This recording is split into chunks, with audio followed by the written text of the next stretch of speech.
Naganap ang kagimbal-gimbal na pangyayaring ito sa Maynila.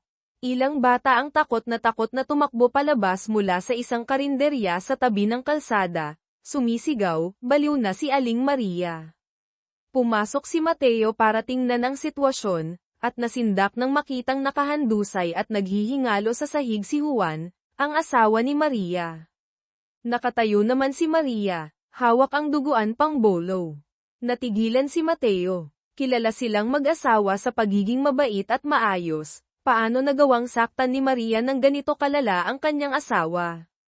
Lumabas na siya ay dumanas ng matinding mental disorder matapos gumamit ng isang bagong uri ng birth control pills. Dinala si Maria sa presinto. Desperado siyang tumawag kay Isabel, ang kaibigan niyang abogado na dati niyang tinulungan, umaasang maipagtatanggol siya nito. Umiiyak na sinabi ni Maria na hindi niya sinasadya, para siyang sinapian. Ngunit si Isabel, na isa ng kilalang abogado sa Makati, ay malamig na sumagot, ang bayad sa akin ay 10,000 piso bawat oras. Kaya mo ba? Naalala ni Isabel ang nakaraan, noong wala siyang pambayad ng matrikula, si Maria ang nag-ipon ng bawat barya mula sa kanyang trabaho sa patahian sa Taytay para ibigay sa kanya. Ang kabutihang loob na iyon, makalipas lamang ang ilang taon, nakalimutan na ba ni Isabel? Gumuho ang mundo ni Maria. Samantala, sa ibang batika, si Mateo, isang abogado mula sa Public Attorney's Office, PAO, ay personal na umiinom ng birth control pills na nagdudulot ng hallucination. Ginagawa niya ito para makakalap ng ebidensya para sa kanyang kliyente, isang empleyado ng Ayala Pharma na tinanggal sa trabaho dahil sa pagbubunyag ng mapanganib na side effects ng gamot. Pinaalalahanan siya ng kanyang sekretarya, "Sir, lalaki po kayo." Sakto namang dumating si Isabel. Siya ang abogado ng Ayala Pharma, dumating para mag-alok ng areglo na nagkakahalaga ng 50 na milyong piso. Tiningnan ni Mateo ang mamahaling relo sa kamay ni Isabel at diretsahang sinabi, "Makapangyarihan talaga ang pera dito sa Pilipinas. Ang kalusugan ng libu-libong kababaihan, kayang ayusin ng isang relo lang." Si Isabel, na may 72% success rate sa mga kaso, ay nasa tuktok ng mundo ng abogasya sa Manila. Alam niyang nilalabag niya ang etika ng propesyon. Pag-alis niya, biglang inayos ni Mateo ang kanyang kwelyo, isang kilos na tila nagsasabing sana'y magbago pa siya ng landas, ngunit para kay Isabel, komportable pa nga ang pakiramdam. Sa araw ng paglilitis, wala pa ring matibay na ebidensya si Mateo. Kinailangan niyang idmanda ang Ayala Pharma para sa hindi makatarungang pagtanggal sa empleyado. Ngunit nagpakawala ng bomba si Isabel, ibinunyag niya ang lihim na relasyon ng empleyadong nagreklamo, Ricardo, sa isang katrabaho. Kinumpirma ito ng hukom. Agad na binaligtad ni Isabel ang kwento. Pinalabas na nag-imbento lang si Ricardo tungkol sa gamot para makapaghiganti sa dating karelasyon.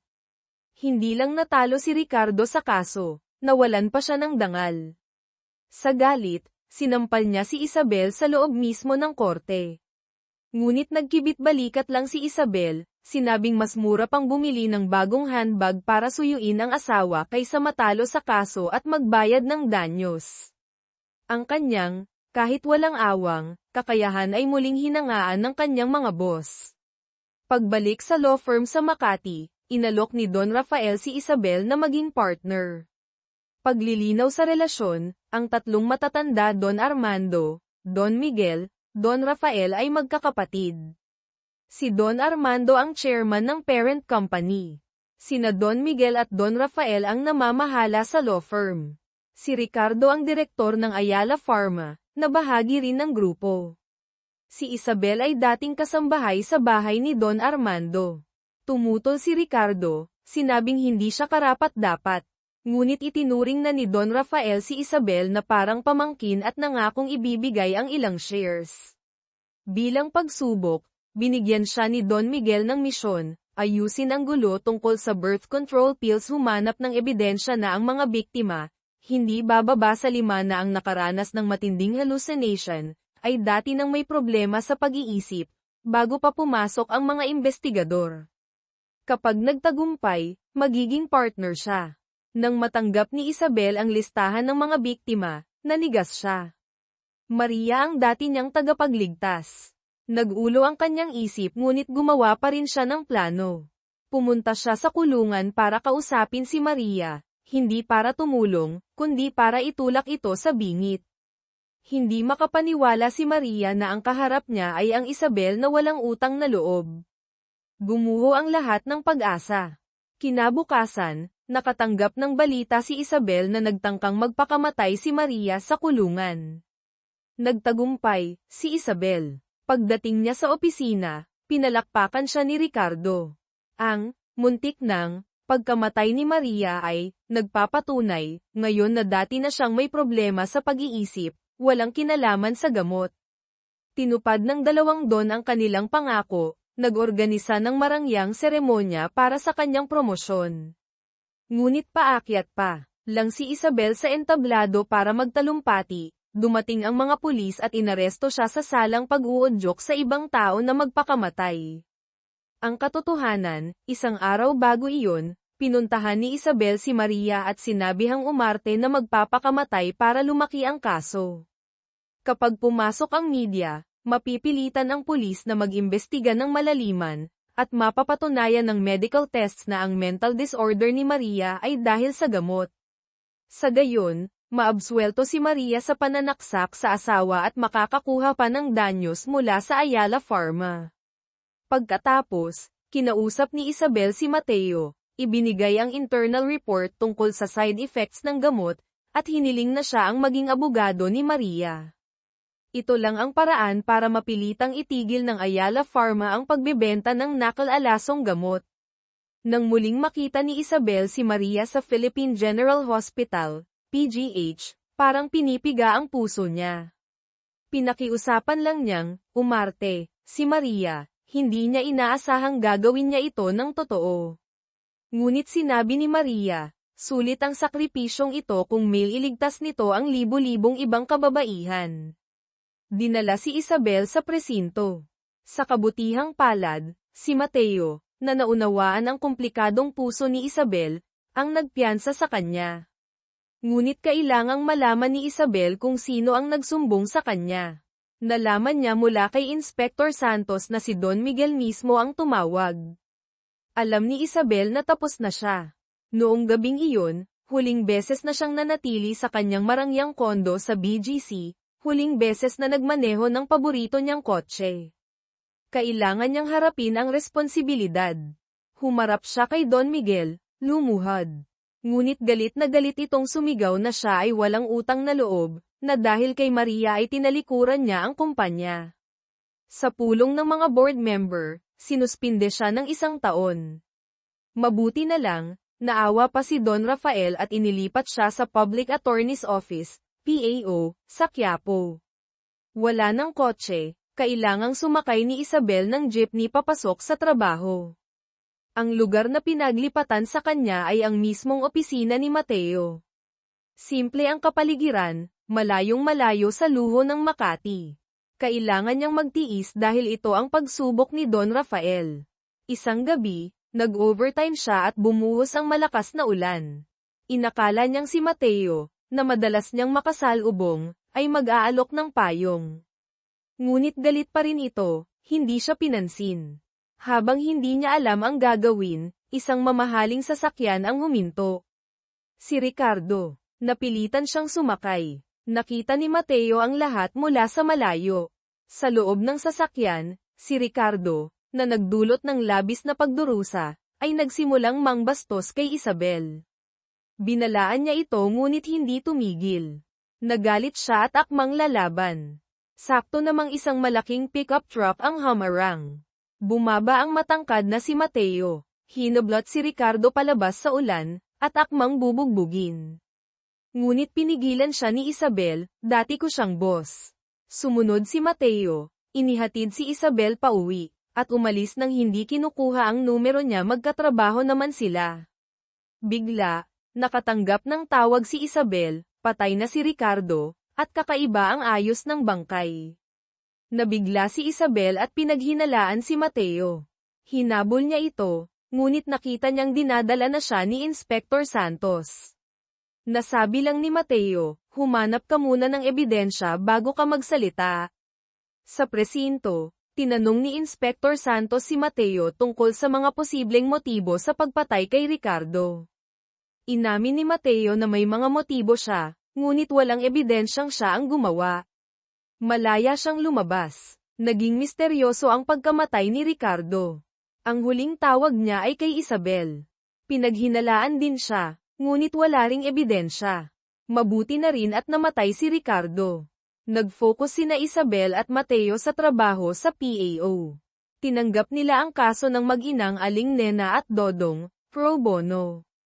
Gustong bigyan ni Mateo ng pagkakataon si Isabel, ngunit nabaliw siya nang sa tuwing magtatanong siya tungkol sa kaso, si Aling Nena ang sumasagot habang si Dodong ay abala sa pagkain ng chichirya. Lumabas na ang IQ ni Dodong ay katumbas lang ng batang 6 na taong gulang. Sa wakas, naunawaan ni Isabel ang hirap ng pagiging libreng abogado. Siya, nasanay sa pera, ay hindi makayanan ang pagtatrabaho ng walang bayad sa Quiapo. Tinawagan niya ang kaibigang reporter, gustong gamitin ang kwento ng mag-ina para sumikat muli, umaasang makakapasa sa pagsubok ni Don Rafael at makabalik sa Makati na may mataas na sahod. Nang malaman niyang pumatay si Dodong dahil inagawan ng pandesal, at isinasaalang-alang ang kanyang IQ, kumpiyansang idineklara ni Isabel na mapapawalang sala niya ito. Sa araw ng paglilitis, binilhan niya si Dodong ng maayos na damit. Naiyak si Aling Nena sa tuwa. Ngunit gusto lang ni Isabel na maging photogenic si Dodong para sa mga reporter. Binilhan niya ito ng chips, sinabihang kapag may umagaw ay dapat siyang magwala, tulad noong una silang magkita. Gusto niyang makita ng hukom ang abnormal na kilos ni Dodong. Ngunit pumalpak ang plano. Si Dodong, kahit mababa ang IQ, ay labis na nagpapasalamat kay Isabel sa kabaitan nito. Hindi siya nagwala, desperado si Isabel. Nahatulan si Dodong ng 1 taon at kalahating pagkakakulong para sa homicide. Alam ni Mateo ang plano ni Isabel. Pinagalitan niya ito, tinawag na sakim na uod, isang kahihiyan sa mga pampublikong abogado sa Pilipinas. Kung lahat ay tulad mo, paano magkakaroon ng katarungan ang mahihirap? Nakipagtalo si Isabel sa labas, ngunit sa loob ay nataman siya. Nagpa siya siyang umapela, tunay na gustong tulungan si Dodong. Binisita niya ang tahanan ni Aling Nena sa depressed area. Inilabas ng matanda ang lukot-lukot na pera, nag-aalala na baka kunin ng ibang preso ang baon ng anak niya. Pag-alis niya, iniabot ng matanda kay Isabel ang isang supot na regalo, ilang saging, ilang pirasong suman. Simple lang ngunit ito ang pinakamahalagang bagay na maibibigay niya. Nang dalawin niya si Dodong sa kulungan, nakita ni Isabel na ang malaking lalaking ito ay walang kakayahang alagaan ang sarili. Itinuring siya ni Dodong na parang ina, gusto pang ipakita na nakasuot siya ng diaper. Ginamit niya ang kanyang baon para bumili ng murang relo, kahit hindi marunong tumingin ng oras, para lang bilangin ang mga araw hanggang makita muli ang ina. Tunay na naantig si Isabel. Makalipas ang ilang araw, dinala ng kamag-anak ang isang saranggola na ginawa ni Dodong para kay Isabel noon pa, hindi lang naibigay dahil natalo ang kaso.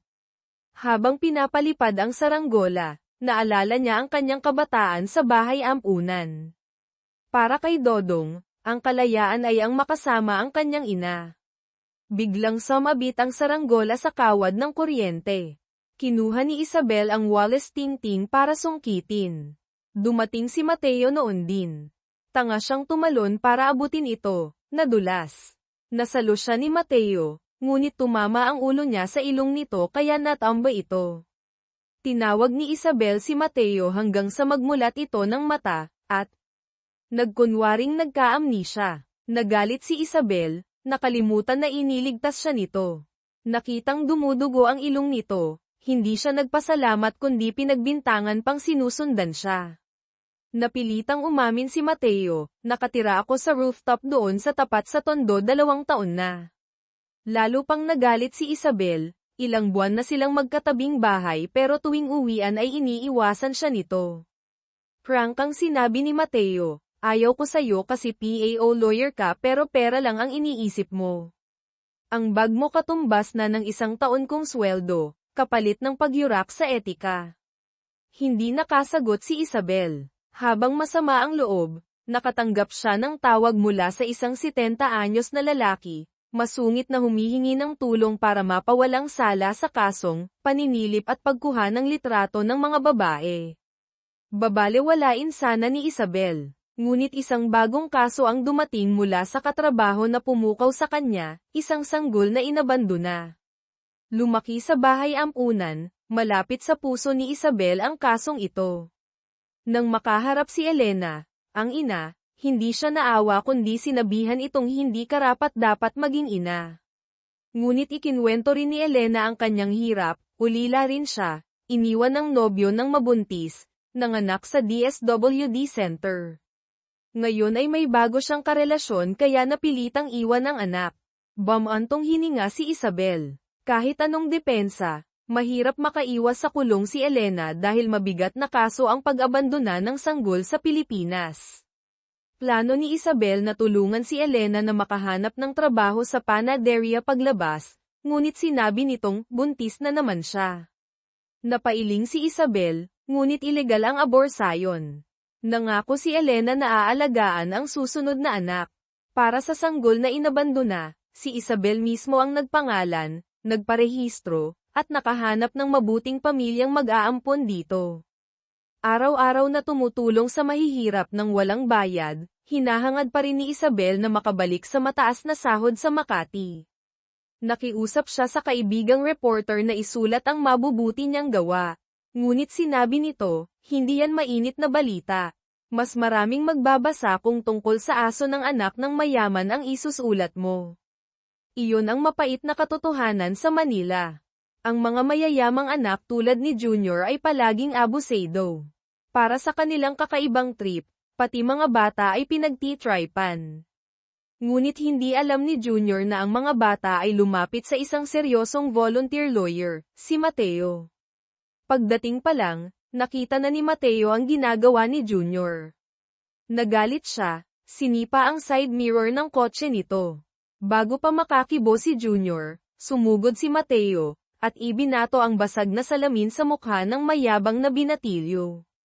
Hindi makapaniwala si Junior na nakakuha ng abogado ang mga batang kalye. Diretsahang ginamit ni Mateo ang kanyang kamao na sinlaki ng bola para magpaliwanag. Dinala sila pareho sa presinto dahil sa bugbugan. Muli, naging abogado ni Mateo si Isabel. Nag-alala pa siya noong una na nasaktan si Mateo, pero paanong lalaban ang mahinang si Junior kay Mateo? Bogbog. Sarado si Junior. Napilitan siyang makipag-areglo. Dahil nasaktan niya ang sangkot sa kaso, hindi na maaaring ipagtanggol ni Mateo ang mag-inang Marco, kaya ipinasa niya ito kay Isabel. Ayaw sana ni Isabel sa voluntaryong trabahong walang bayad. Pero kinabukasan, dinala ni Mateo ang mag-ina sa opisina. Nang makitang bingit pipi si Aling Nena, naisip na naman ni Isabel na gamitin sila para sumikat. Kinausap niya ng sarilinan si Mateo tungkol sa nangyari sa pagitan ng mag-ina at ni Junior. Sa huli, nagpasya silang tutuhanang tulungan ang kaawa-awang mag-ina. Nasa high school pa lang si Marco pero sobrang maalalahanin, hindi na niya ininda ang pambubuli ni Junior, gusto lang niyang hindi makulong ang ina. Si Attorney Isabel ang naging tanging pag-asa nila. Sa korte, kinasuhan ng prosecutor si Aling Nena ng recidivism, paulit-ulit na pagkakasala. Kailangang patunayan ni Isabel na hindi pagnanakaw ang ginawa niya sa bahay ni Junior para hindi mailapat ang batas sa recidivism.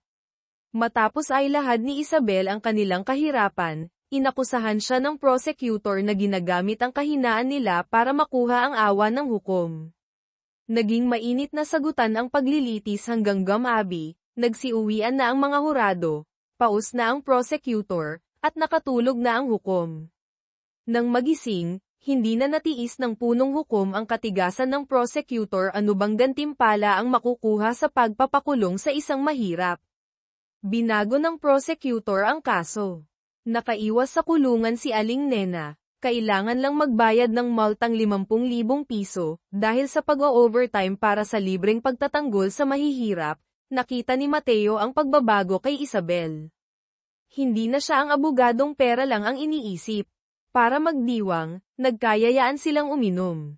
Kawawa naman si Junior. Hindi mapatahimik ng anak mayaman ang mga batang kalye kaya nagalit ang ama niyang si Don Enrique, akmang bubugbugin ang walang kwentang anak. Ngunit pinigilan siya ni Mang Benjo, ang katiwala, tauhan ng pamilya. Nagpa siya si Mang Benjo na tulungan si Junior na makabawi, at turuan na rin ng leksyon ang dalawang public attorney. Hindi inaasahan, habang nagre-relax si Mang Benjo, ang kanyang mga kamay ay biglang naging kamay ng isang magaspang na lalaki. Huli na nang makapag-react si Mang Benjo. Isang lalaking kamukha ni Mateo ang humila sa kanya papunta sa lawa sa loob ng mansyon, pilit na ipinatikim sa kanya ang lasa ng maruming tubig. Ngunit matapos ilubog, hindi na siya nakabangon pa. Ang kakatuwa, kasama ni Isabel si Mateo noon na umiinom at lasing na siya. Kinaumagahan, nagising si Isabel sa rooftop apartment ni Mateo sa Tondo. Ano ang nangyari kagabi? Posible kayang pagkatapos niyang malasing, dinala siya ni Mateo sa kwarto nito at sa kalihim na pinatay si Mang Benjo. Walang kasagutan, ngunit napansin na si Mateo ni Lieutenant Reyes, ang bagong dating na babaeng top police investigator. Pinaghihinalaan kita bilang mastermind, ang pagpatay sa mayayaman para tulungan ang mahihirap, iyon ang tila imahe ni Mateo. Hindi inaasahan, si Ate Linda, may-ari ng tindahan ng merienda, pizza, ay pinaghinalaan din. Ang tape na nakatakip sa mesa sa tindahan niya ay kapareho ng tape na ginamit sa pagtali kay Mang Benjo. At mas kakatwa pa, tinulungan ni Mateo si Ate Linda na mag-deliver ng pizza sa isang bahay ampunan.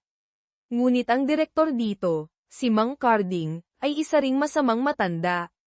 Kahit ang tingin ni Mateo sa kanya ay hindi mapakali. Isang gabi, pumunta si Isabel sa bahay ampunan dala ang regalo para sa anak ni Maria. Balak niyang makita ang bata ngunit sinabi ni Mang Carding na tulog na ito. Nang paalis na si Isabel, hinawakan siya ni Mang Carding sa kamay ng may kalaswan. Dito rin lumaki si Isabel pero wala siyang anumang pagtingin dito dahil napakasama ng matandang ito. Naisip niya, hindi na aabutan ng umaga ang matandang ito.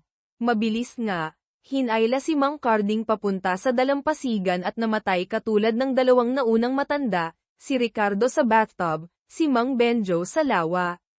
Lalong gumugulo ang mga pangyayari. Sino ang may galit sa mga kurakot na mayayaman sa Pilipinas?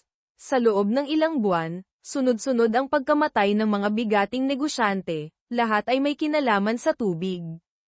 Ang sunod-sunod na pagpatay ay umani ng atensyon mula sa matataas na opisyal. Si Lieutenant Reyes ang itinalaga. Ang mga biktima ay mayayaman, magkakaedad. Ang salarin ay galit na galit sa mayayaman. Kailangan lang linawin ang pagkamatay ni Ricardo, unang biktima, para malutas ang kaso. Hindi tulad ng ordinaryong pulis si Lieutenant Reyes. Pumunta siyang mag-isa sa mansyon ni Ricardo. Walang forcible entry, patunay na pinapasok ni Ricardo ang salarin krimen na gawa ng kakilala. Tuwing weekend lang pumupunta dito si Ricardo para makipagkita sa mga estudyante. Sa pagkakataong iyon, kinaumagahan dumating ang babae dahil sa personal na dahilan, at siya ang nakadiskubre sa bangkay. Na-rule out na ang babae bilang sospek. Kung gayon, alam ng salarin ang routine ni Ricardo. Ngunit may mga alibay ang mga kakilala niya. Isang posibilidad, sinusundan si Ricardo. Swerte, maraming CCTV sa paligid ng kumpanya niya. Matapos suriin ang mga footage, natuklasan ni Reyes ang isang kainahinalang sasakyan kotse ni Mateo na sumusunod kay Ricardo isang buwan na ang nakalipas. Pero hindi basta-basta si Reyes. Hindi niya agad inaresto si Mateo. Kinausap niya ang babaeng dating nagdemanda kay Ricardo. Ang pagiging aktibo ni Mateo sa pakikipag-ugnayan kay Ricardo para sa areglo ay nagpatibay sa hinala ni Reyes, posibleng pinapasok nga ni Ricardo si Mateo. Pero kulang pa rin sa direktang ebidensya. Dito na siya nakatanggap ng tawag tungkol sa pagkamatay ni Mang Carding sa dalampasigan ikatlong mayamang matanda na namatay sa parehong paraan. Lalong na-excite si Reyes. Nagmadali siya sa dating pinagtatrabahuhan ni Mang Carding, at natuklasang magkakilala pala ang dalawang namatay, Ricardo at Carding. Gustong linawin ni Reyes, may ugnayan ba si Mateo kay Mang Carding? Nang makumpirma, sangkot na si Mateo sa pagkamatay ni Mang Carding. Paano naman si Mang Benjo, namatay sa tabi ng lawa? Agad na ipinatawag ni Reyes si Junior.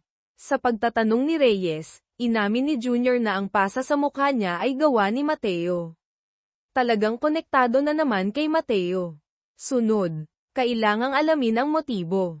Kinausap ni Reyes si Isabel. Binyuli ka ba ni Ricardo noon? Naghiganti ba si Mateo para sa iyo?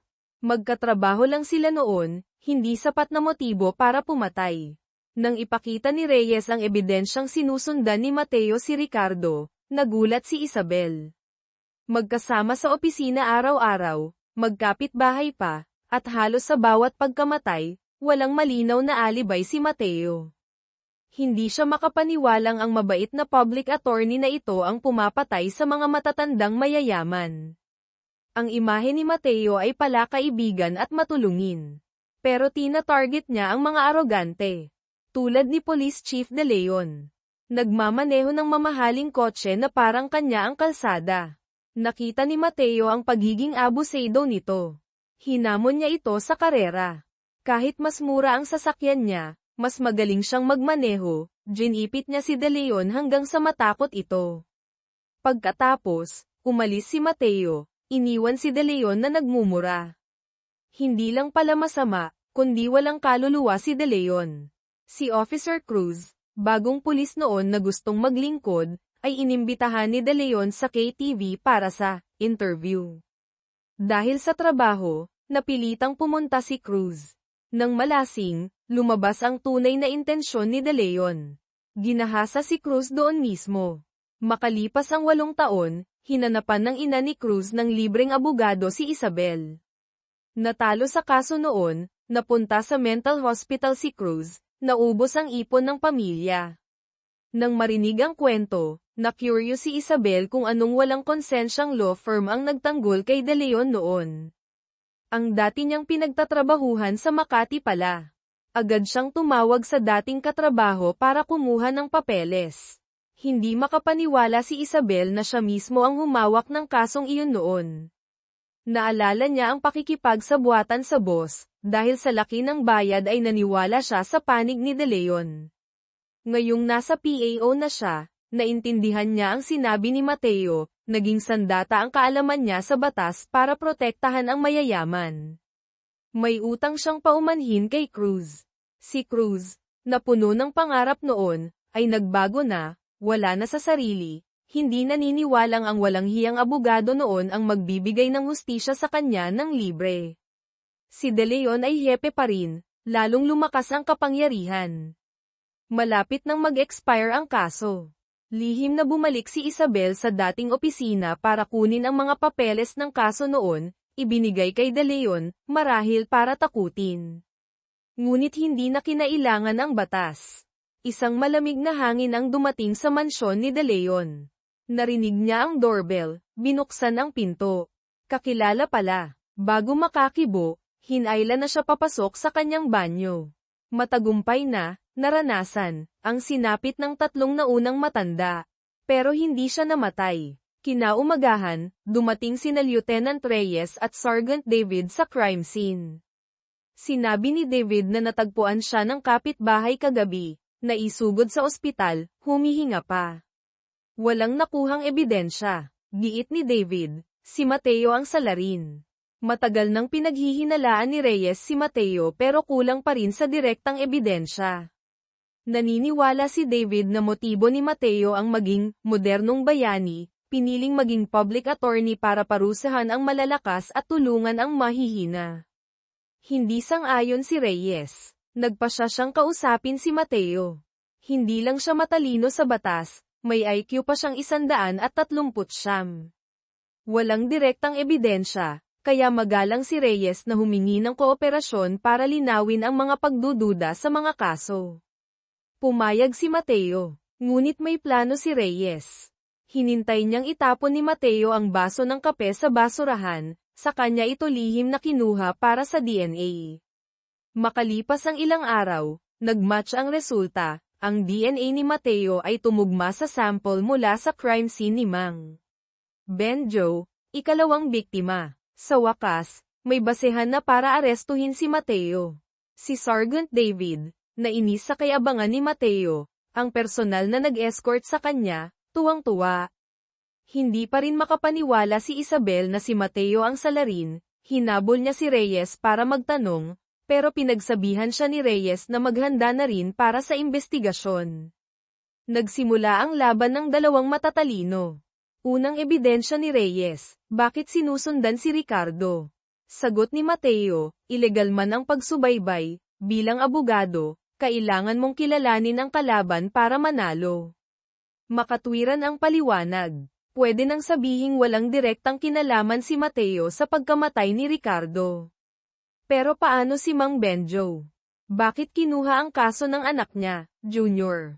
Sagot ni Mateo, dahil ang kliyente, Marco, ay mahina, anak ng pipi, binubuli. Bakit binugbog si Junior? Sagot ni Mateo, dahil binubuli niya si Marco.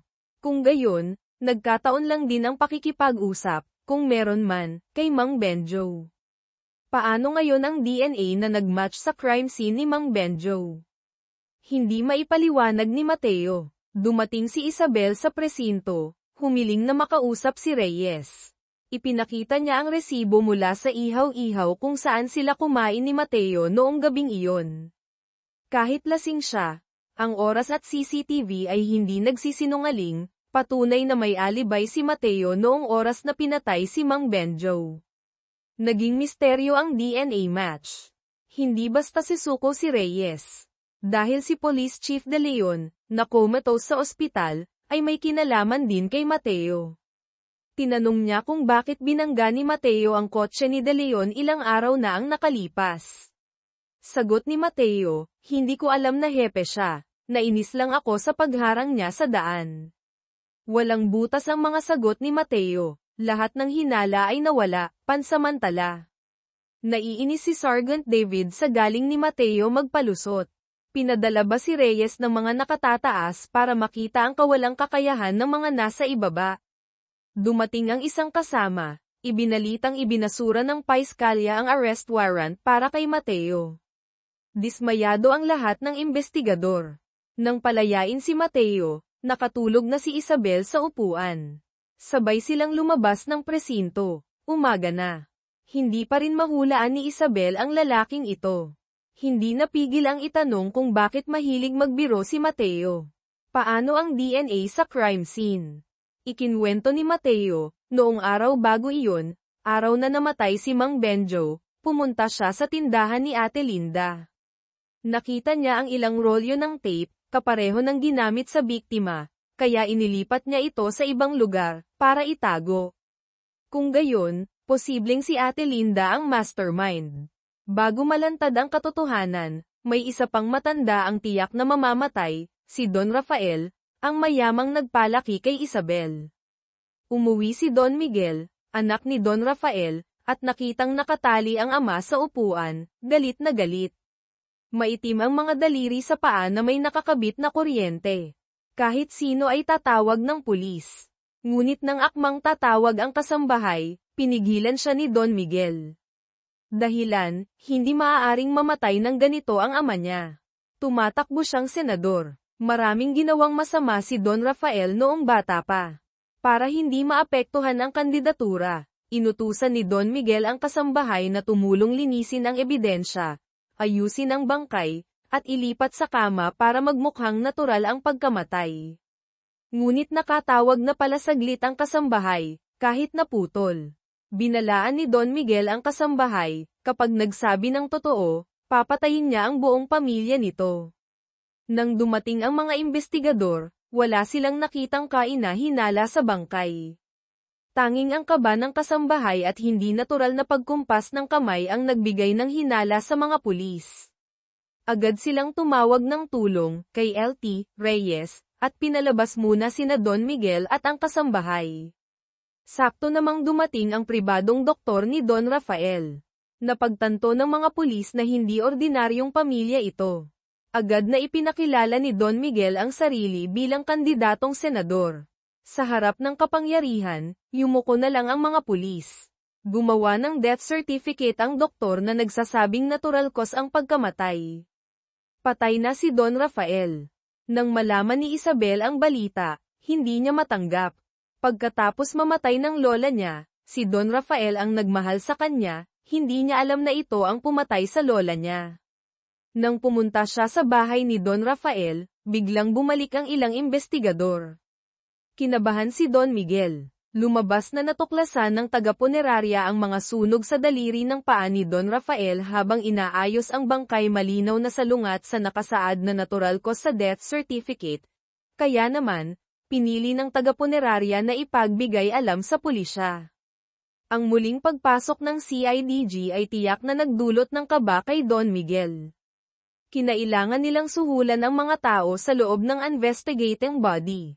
Si Isabel, na umuwi para sa burol ng kanyang lolo-lolohan, ay tinawagan din pabalik. Pagbalik niya sa opisina ng PAO sa Quiapo, nakatanggap siya ng tawag mula kay Mang Cardo, ang nagtitinda ng puto bumbong na dati niyang natulungan. Sinabi nitong tila naloko siya at humihingi ng tulong kay Isabel para sa depensa. Hindi pa natatapos magsalita, ibinaba na ng ibang lalaki ang telepono. Si Mang Cardo pala ang ginamit na pain ni Don Miguel. Nang makulong, doon niya napagtanto ang bigat ng sitwasyon.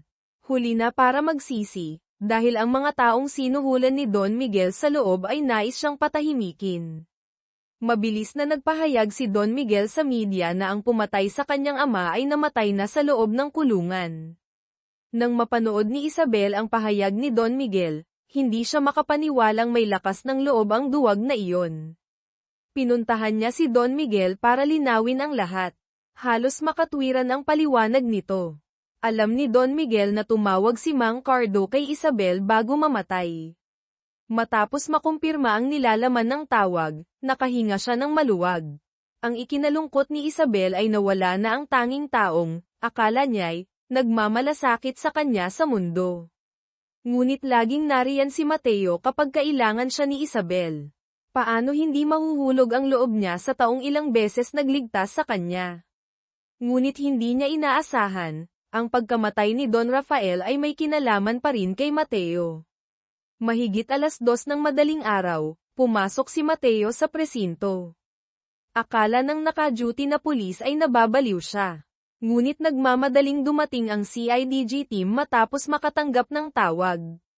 Akmang kukumpirmahin ni Lieutenant Reyes ang pagkakakilanlan, ngunit paglingon niya, nakita ang pamilyar na mukha ni Mateo. Nagulat siya. Hindi ba't na-clear na si Mateo sa lahat ng hinala? Simple lang ang layunin niya, hadlangan ang pagkapanalo ni Don Miguel bilang senador. Nang malaman niyang may kusang sumuko, tuluyang nanghina si Don Miguel. Palapit na ang eleksyon, kapag nagsimula ng mag-imbestiga ang CIDG, mabubunyag ang lahat ng kasamaan ni Don Rafael noon. Bukod pa rito, kompetitibo ang media sa Pilipinas, ang kusang pagsuko ng serial killer ay mabilis na naging top trending topic. Dahil sa pressure, kinailangang pabilisin ni Reyes ang investigasyon. Ngunit nang tanungin ang motibo ni Mateo, ayaw niyang magsalita, gusto niyang si Reyes mismo ang mag-imbestiga. Walang magawa si Don Miguel, napagtantong naghihiganti si Mateo.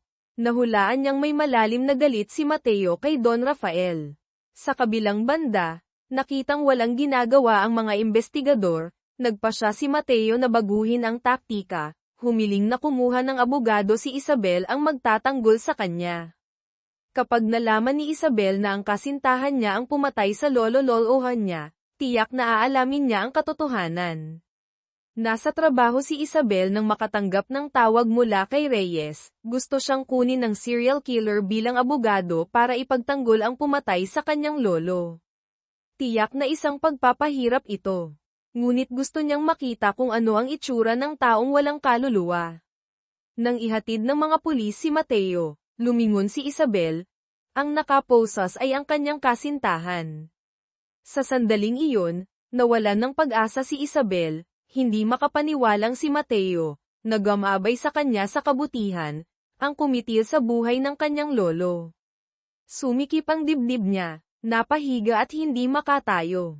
Ngunit hindi maaaring manatiling lugmok, kailangang bumangon para sa hustisya ni Don Rafael.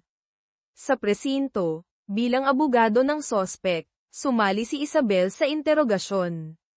Sinabi ni Mateo na gumamit siya ng mataas na boltahe ng kuryente sa mga daliri sa paa ni Don Rafael, isinara ang switch, at ginamitan ng water torture. Ang kalupitan ng paraan ng pagpatay ay nagpangitngit sa mga ngipin ni Isabel ngunit wala siyang magawa. Nang tanungin ni Reyes ang motibo, sinabi lang ni Mateo na, nararapat mamatay, si Don Rafael. Para humanap ng ebidensya, nagpunta si Reyes at ang team sa crime scene. Ngunit nalinis na ito ni Don Miguel. Walang patutunguhan ang investigasyon. Determinado si Isabel na pagbayarin si Mateo, gagamitin ang lahat ng kaalaman para mahatulan siya ng kamatayan. Gusto niyang malaman ang tunay na motibo. Una, pinuntahan niya ang tinutuluyan ni Mateo. Humahagulgol si Aling Tessie dahil hindi makontak si Mateo. Sasabihin sana ni Isabel ang totoo na nakakulong siya, ngunit hindi niya natiis. Gusto niyang makakuha ng impormasyon tungkol kay Mateo mula sa matanda. May malubhang Alzheimer, si Aling Tessie. Si Mateo ang pinakamalapit niyang tao, at may apo siyang nasa elementarya na hindi pa umuuwi. Sunod, hinanap ni Isabel ang kaklase ni Mateo sa kolehiyo. Kahit malapit sila, walang gaanong alam ito tungkol sa pamilya niya, maliban sa nagtrabaho ang ama niya sa isang pagawaan ng sapatos sa Marikina. Agad na hinanap ni Isabel ang dating katrabaho sa pagawaan. Kinumpirma ng lalaki na ang katrabahong si Ginoong Cha, apelyido ng tunay na Mateo, ay namatay na sa Amerika. Ngunit nang sabihin ni Isabel na bumalik na ang anak nito sa Pilipinas, natawa ang katrabaho, ang anak niya ay namatay sa aksidente noong elementarya pa lang. Kaya siya nag-Amerika. Dito biglang naunawaan ni Isabel, ang apo ni Aling Tessie na nasa elementarya ay si Mateo, ang tunay na Mateo. Ginamit lang ng Mateo na kilala niya ang pagkakakilanlan ng batang iyon para makapaghiganti. Ano ang alitan ng ama ni Mateo at ni Don Rafael? Para Malanawan, muli siyang pumunta sa tindahan ng pizza na pag-aari ni Ate Linda, kapatid ni Mang Lito. Wala pa rin si Mang Lito. Dati siyang dinadala ni Mateo dito. Ngayon, umakyat siya sa bintana. Matapos ang 3 oras na paghahalughog, napansin niya ang mga berdeng tape. Sa bodega, mas nagulat siya sa orange na nylon rope sa biga, kapareho ng pagkakabuhol sa crime scene. Kumuha siya ng litrato ni Mang Lito at Mateo, kung meron, at nagmadaling pinuntahan si Lieutenant Reyes. Ibinigay ang ebidensya laban kay Mang Lito, at hiniling na ipaaresto ito. Ngunit hindi sapat ang ebidensyang ito para patunayang si Mang Lito ang salarin. Sinabi ni Isabel kay Reyes na si Mang Lito ay kapatid ni Mateo. Bakit hindi sila magkaapelyido? Dahil ginamit ni Mateo ang pagkakakilanlan ng iba. Iginiit ni Isabel na magkasabwat ang dalawa. Si Mateo ang utak, si Mang Lito ang pumatay kay Don Rafael. Ang dahilan ng pagsuko ni Mateo ay para bigyan ng oras makatakas si Mang Lito. Naging makatwiran ang mga hinala para kay Reyes. Dahil nakuhanan nila ng litrato ang mukha ni Mang Lito at ng isa pang lalaki, at nagising na si Police Chief De Leon. Nang hilingin ni Reyes na ituro ang umatake sa kanya, itinuro ni De Leon ang lalaking may balbas sa tabi si Kapitan Alvarez, ang nawawalang investigador. Nagduda si Reyes. Tinanong niya kung nakita niya ang lalaki, Mang Lito, sa tabi. Ngunit sinabi ni De Leon na isang doktor lang ang nakita niyang pumasok. Muling nablangko ang imbestigasyon. Nakakainis ang katalinuhan ng dalawang ito. Mahusay na naisagawa ng dalawang lalaki, Mang Lito at Kapitan Alvarez. Ang krimen ng mga matatalinong kriminal para makapaghiganti. Ang kapatid ng tunay na Mateo, si Mang Lito, na nagbukas ng tindahan, ang tunay na mastermind. May tauhan, Kapitan Alvarez, si Mang Lito na sunod sa Niren, ginagawa lahat ng maruming trabaho kapalit ng ilang pirasong siopaw, ni pampagupit ay wala. Gabi-gabi, inuudyukan niya itong gumawa ng krimen, ilunod ang mga mayayamang matatanda habang kinukunan niya ng video. 3 matatanda ang pinatay nila sa ganitong paraan. Ngunit hindi may iwasang mabisto. Nang balak nilang patayin si De Leon sa parehong paraan, akala nila'y mamamatay din ito, ngunit pag-alis nila, natagpuan siyang humihinga pa ng kapitbahay. Nakaligtas. Alam ni Mang Lito na malapit ng mabuking. Agad siyang pumasok sa mansyon ng huling kalaban, personal na pinatay si Don Rafael, gamit ang parehong paraan ng tauhan niyang si Alvarez para dito ito mapagbintangan. Gabi, kasama si Alvarez, pumunta sila sa ospital, inutusan siyang patayin si De Leon. Dito napagtanto ni Alvarez na tila wala siyang maalala. Sinabi ni De Leon na dati silang magkatrabaho at si Alvarez ang hepe ng investigasyon. Hindi matanggap ni Alvarez ang katotohanan. Naalala niyang sinabi rin ito ng mga matandang pinatay niya. Tiyak na pagkatapos niyang mawalan ng alaala ay inudyukan siya ni Mang Lito. Habang naguguluhan si Alvarez, hinampas siya ni De Leon ng bote ng dextrose. Nahimatay si Alvarez. Tumawag ng doktor si De Leon, ngunit si Mang Lito ang pumasok. Hindi niya pinatay si De Leon kundi tinurukan ng pampakalma, saka inilabas si Alvarez sa ospital, sinadyang mag-iwan ng testigo at makunan ng CCTV. Kinabukasan, nang dumating ang mga investigador, iginiit ni De Leon na ang umatake sa kanya ay si Kapitan Alvarez, at pagpasok ng doktor, Mang Lito, ay nawalan siya ng malay. Ang misteryosong paglitaw ng tauhan ay lalong nagpaduda kay Reyes. Dinala si Alvarez sa isang lugar, nagising din. Naghihintay si Mang Lito, gustong sabihin ang buong katotohanan, noon, bilang hepe ng investigasyon, para umangat sa pwesto, tinorture ni Alvarez si Mang Lito, kinoryente ang mga daliri sa paa kaya habang buhay na siyang napilayan. Hindi makapaniwala si Alvarez kung bakit siya naging ganito. Sinabi ni Mang Lito na nalulong sa alak si Alvarez, nawalan ng alaala, natanggal sa serbisyo, at namuhay ng miserable. Kaya, kinupkop siya ni Mang Lito sa kanyang tindahan. Akala ni Alvarez nagsisinungaling si Mang Lito, walang tandang mag-aalaga ng kaaway. Tumawa si Mang Lito at nagpaliwanag. Sa wakas, naunawaan ni Alvarez. Huli na para lumaban. Inilabas ni Mang Lito ang aparato ng kuryente at agad siyang pinahimatay. Nang dumating ang mga investigador, wala na si Mang Lito. Sa TV, ipinalabas ang kuha kay Kapitan Alvarez na gumagawa ng krimen. Nagulat si Reyes sa matibay na ebidensya. Si Alvarez ay nakatali sa sofa. Matagumpay na naibato ni Mang Lito ang lahat ng sisi kay Alvarez, nagamit ang kaaway para patayin ang lahat ng kaaway. Dahil may sakit sa pag-iisip si Alvarez, kalahati lang ang paniniwala ni Reyes sa testimonya nito. Nang muling mablangko ang investigasyon, biglang dumating si Mateo sa presinto. Anak ko ang lahat ng krimen. Nang tanungin ni Reyes ang motibo, sinabi lang niyang, nararapat mamatay, ang mga matatanda, saka tumahimik. Layunin niyang iliga ang mga investigador, bigyan ng oras si Mang Lito na makatakas. Muling dinalaw ni Isabel si Mateo, dala ang impormasyon tungkol sa taong namatay na ginamit ni Mateo ang pangalan, at ang ebidensya laban kay Mang Lito. Sinabi niyang malapit nang mahuli si Mang Lito. Gusto niyang malaman ang katotohanan. Kahit nagngingit-ngit si Isabel, hindi lang si Mateo ang nagsabing, nararapat mamatay, ang lolo niya. Ang lolo-lolohang nagpalaki sa kanya, masama nga ba talaga? Sinabi rin ni Reyes kay Isabel na hindi nag-iisa si Mang Lito, at ipinakita ang kuha sa mukha ng kasama nito si Kapitan Alvarez. Dito naunawaan ni Isabel, nakita na niya ang lalaking ito sa tindahan ni Mang Lito. Lalong tumibay ang hinala, ang magkapatid, Mateo Peque at Mang Lito, kasama si Kapitan Alvarez ang gumawa ng krimen. Nalinaw na ang pagkatao ni Mateo Peque. Kailangan na lang malaman ang pagkatao ni Mang Lito. Ang pangalan ng pabrika sa uniforme, sa lumang litrato, ay pamilyar. Pumunta si Isabel sa sementeryo.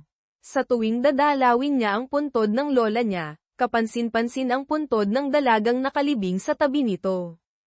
Ang pangalan ng pabrika sa lapida, damit niya ay kapareho ng kay Mang Lito.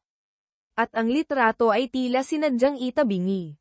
Binuksan niya ang frame. Ang kalahati ng litrato ay si Mang Lito. Gusto niyang malaman kung sino ang babaeng ito, Clara. Tinawagan niya ang mga numero sa listahan mula sa tindahan. Sa wakas, nakausap niya ang dating katrabaho ni Mang Lito. Magkasama sila sa pabrika noon. Ang babae sa litrato ay si Clara, ang kasintahan ni Mang Lito ang muse ng pabrika noon. Bago mismo ang kasal nila, ginawan ng masama si Clara ng isang konsehal, si Don Rafael. Nagpakamatay si Clara. Si Mang Lito naman ay dinakip at tinorture ng husto. Dito naunawaan ni Isabel. Hindi mag-alaw ni Mang Lito ang makapangyarihang konsehal, kaya si Don Rafael ang pinuntirya, dahil kasabwat. Gusto niyang malaman ang koneksyon ni Mateo Peque kay Clara. Pumunta siya sa bahay ni Aling Tessie. Kahit luma na ang karatula ng tindahan, malinaw pa ang mga letrang, Clara Sari Sari Store. Nang banggitin ni Isabel ang pangalang Clara kay Aling Tessie, hindi nito napigilan ang emosyon. Mula sa pira-pirasong alaala, napagtagpi ni Isabel, si Clara ay anak ni Aling Tessie, kapatid ng tunay na Mateo. Kaya makatwiran ang paghihiganti ni na Mateo Peque at Mang Lito, kasintahan ni Clara. Ano ang ginawa ni Don Rafael sa pamilyang ito noon? Hinanap niya si Angela, ang tunay na apo ni Don Rafael. Dahil nang mamatay si Don Rafael, sinabi nito kay Isabel na nararapat siyang mamatay. Nang tanungin ni Isabel, hindi na rin napigilan ni Angela ang emosyon, ibinunyag ang isa pang katotohanan. Noong 15 anyos siya, natuklasan ng lola ni Isabel, nakatulong noon, ang sekreto ni Don Rafael. Nang paalis na ito dala ang katotohanan, kitang-kita ni Angela na itinulak ni Don Rafael ang lola ni Isabel sa hagdan. Humihinga pa ito ngunit pinatay pa rin. Sobrang sakit para kay Isabel ang katotohanan. Ang pumatay sa lola niya ay nagpanggap na mabuti at nagpalaki sa kanya, at nagtrabaho siya ng husto para sa kumpanya nito ng maraming taon. Nagsisisi si Isabel, umiyak hanggang umaga sa puntod ng lola, determinadong ipaglaban ang hustisya para dito, kahit patay na ang salarin ay dapat ibunyag ang kasamaan. Dala ang lahat ng natuklasang katotohanan, muling binisita ni Isabel si Mateo. Hindi na sila nagtalo. Inilahad ni Isabel ang lahat. Umaasang sasabihin ni Mateo ang nangyari noon. Umiiyak niyang ikinwento, gustong ipaglaban ni Mang Lito ang hustisya para kay Clara, ngunit nadamay ang buong pamilya ni Mateo, tunay. Ang ama niya ay inimbestigahan at tinorture, dahil sa koneksyon kay Clara. Nang makitang kinuryente ang paa ng ama, nabaliw ang ina, Aling Tessie. Siya, Mateo Peque, kaibigan ng tunay na Mateo, ay kinupkop ni Mang Lito, at ginamit ang pagkakakilanlan ng namatay na kaibigan. Sa huli, ang lahat ay dahil sa mga makapangyarihang tao 30 taon na ang nakalipas, pinangunahan ni Don Rafael. Nalinaw ang lahat, humagulgol ang mga kaanak ng dalawang biktima, Isabel at Mateo Peque. Ngayon, gusto ring tulungan ni Isabel si Mateo. Ngunit hindi niya alam, wala pa ring ebidensya ang pulisya na sangkot si Mateo sa pisikal na pag-atake. Inamin niya kay Reyes ang nangyari noon. Kung pwede lang, gusto niyang pagpira-pirasuhin ang mga iyon. Ngunit nag-aral siya ng batas para maparusahan sila ng tama. Naawa si Reyes sa sinapit ng pamilya ni Mateo. Wala na silang dahilan para ikulong pa si Mateo Peque. Sa wakas, nakalaya si Mateo. Ngunit hindi titigil si Mang Lito. Gusto niyang harapin ang gumawa ng masama sa kasintahan niya, Don Miguel. Abala pa rin si Don Miguel sa eleksyon. Isang biglaang text ang nagpakaba sa kanya. Pagbukas niya, video ito ni Mang Lito na pinapatay si Don Rafael. Kasama ang pagsasalaysay ng krimen nila mag-ama 30 taon na ang nakalipas. Gustong makipagkita ni Mang Lito kay Don Miguel, kung hindi ay ikakalat niya ang video. Labis na nag-alala si Don Miguel. Napilitang harapin si Mang Lito. Prangka nitong sinabi na hindi niya balak patayin sila, gusto lang niyang humingi sila ng tawad. Nagalit si Mang Lito ngunit nagtimpi, dahil may nakatagong kamera siya para i-record si Don Miguel. Nang sumugod si Don Miguel para sakalin siya, dumating sina Mateo at Isabel. Sinamantala ni Mang Lito ang pagkakataon, hinayla si Don Miguel palapit sa pader, at walang alinlangan na nagpatihulog, para makunan ng kamera na, itinulak, siya ni Don Miguel. Si Mang Lito ang naging pinakamapagmahal na lalaki sa palabas, hindi pinalampas ang masasamang tao para sa paghihiganti sa kasintahan. Hanggang sa huling sandali, si Clara ang nasa isip niya. Perpekto ang wakas na ito para kay Mang Lito, ginamit ang buhay para madagdagan ang kaso ni Don Miguel.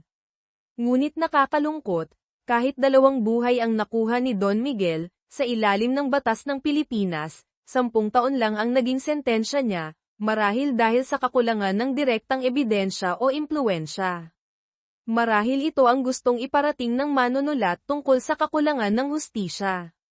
Sina Isabel at Mateo, sa bahay ni Aling Tessie, ay maaaring magkatuluyan. Ngunit kailangan muna nilang tapusin ang kanilang misyon. Umupo sila bilang mga abogado sa Korte Suprema ng Pilipinas. Ang mga dating biktima ng mga mayayamang pamilya ay dumalo. Ipagtatanggol ni Isabel ang kanyang lola na namatay ng walang hustisya, at ang pamilya ni Mateo, tunay, ang ama at kapatid na si Clara. Kahit wala na ang mga akusado o magaan lang ang parusa, hindi maaaring mapatawad ang kanilang mga krimen dahil lang sa tapos na ang kanilang buhay o hindi sapat ang hatol. Ang paglilitis na ito ay isang simbolikong hakbang upang maibalik ang hustisya at dignidad para sa mga yumao.